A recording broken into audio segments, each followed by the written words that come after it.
자, 겉핥기 심리학 6번째 시간 상담의 실제입니다. 오늘은 상담의 어떤 가치와 윤리, 상담의 종류와 그에 대한 요약 정리를 살펴보려고 합니다. 상담을 하기 전 상담자의 가치와 윤리관은 굉장히 중요합니다. 그렇기 때문에 상담자는 자신의 가치관이나 신념 등 자기 자신에 대한 탐색이 필요합니다. 왜냐하면 상담자의 가치관이나 신념으로 인해 상담에 미칠 수 있는 영향을 스스로가 판단해야 되기 때문입니다. 상담은 설교나 교육이 아님을 인지해야 합니다. 상담자는 가치 중립적인 입장에서 내담자를 공감할 줄 알아야 합니다. 상담자의 철학이 내담자에게 윤리적 문제를 야기시킬 수 있음을 알아야 합니다. 상담에는 정답이 없습니다. 가치관에 따라서 이 사람이 어떻게 하면 더 행복해질 수 있는지 그거에 맞는 조언을 해주는 것이 상담의 목적임을 알아야 합니다.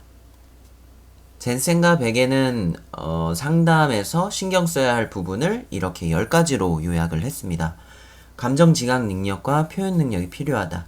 자유롭고 책임 능력을 인식하는 것, 스트레스를 조절할 줄 알아야 된다는 것, 자기 인식과 성장, 상호 간의 관계 유지, 자기 유지와 건강, 목표와 목적, 용서, 적절한 욕구 만족, 영적 혹은 종교적인 부분을 신경 써야 한다고 이야기합니다. 상담에서는 다양한 윤리 문제가 발생할 수 있습니다. 그래서 중복되기는 하지만 나름 추려서 좀 가지고 왔어요.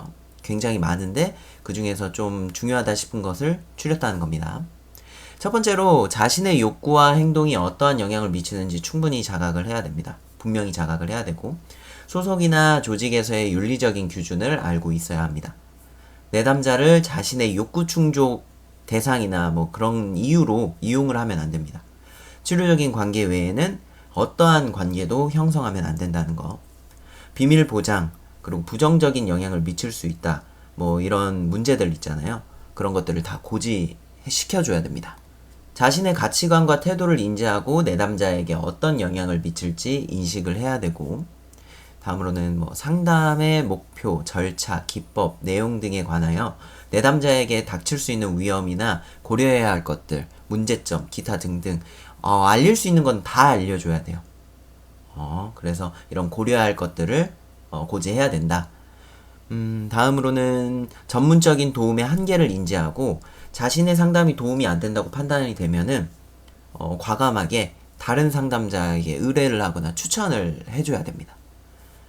그리고 자신이 어떤 내담자의 롤 모델이 될 수 있음을 항상 조심해야 돼요. 내담자가 의지하는 사람이 이 상담자일 가능성이 높아요. 그렇기 때문에 더 조심해야 된다는 겁니다. 자, 지금부터는 약간 복습 겸 여태까지 배웠던 상담의 종류 5가지, 뭐 다른 종류도 있겠지만 제가 가르쳤던 내용 중에 이 5가지 잠깐 요약해서 복습하는 시간을 가져보도록 하겠습니다.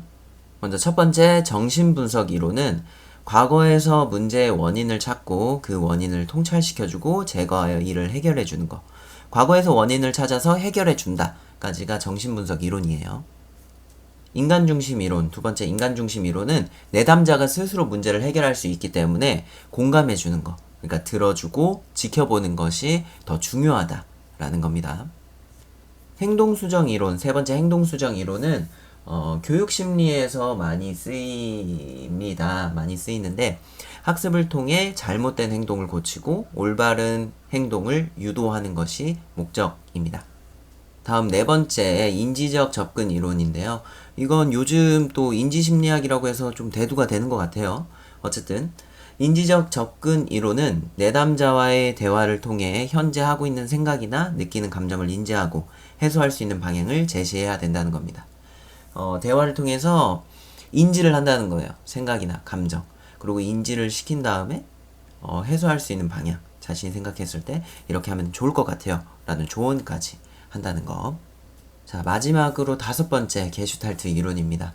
내담자의 접촉, 그러니까 소통을 통해서 자신의 문제를 자각하여 왜곡하거나 회피하지 않고 현실에 적응할 수 있도록 도와준다 라는 건데, 이야기를 하다가 왜곡이 좀 심한 사람이나 혹은 현실을 직시하지 못하거나 혹은 또 다른 이들과 나의 어떤 전환이 좀 힘든 사람들한테 유리한 상담의 방법 중에 하나입니다. 네, 여기까지 상담자의 가치와 윤리관, 그리고 추가적으로 복습 겸 해서 여태까지 배웠던 상담의 종류에 대한 요약 정리를 한번 해봤습니다. 이제 다음 시간에는 상담의 기본 방법에 대해서 한번 수업을 진행해 보려고 합니다. 여기까지 시청해 주셔서 감사하고요. 다음 수업 자료로 돌아오도록 하겠습니다. 감사합니다.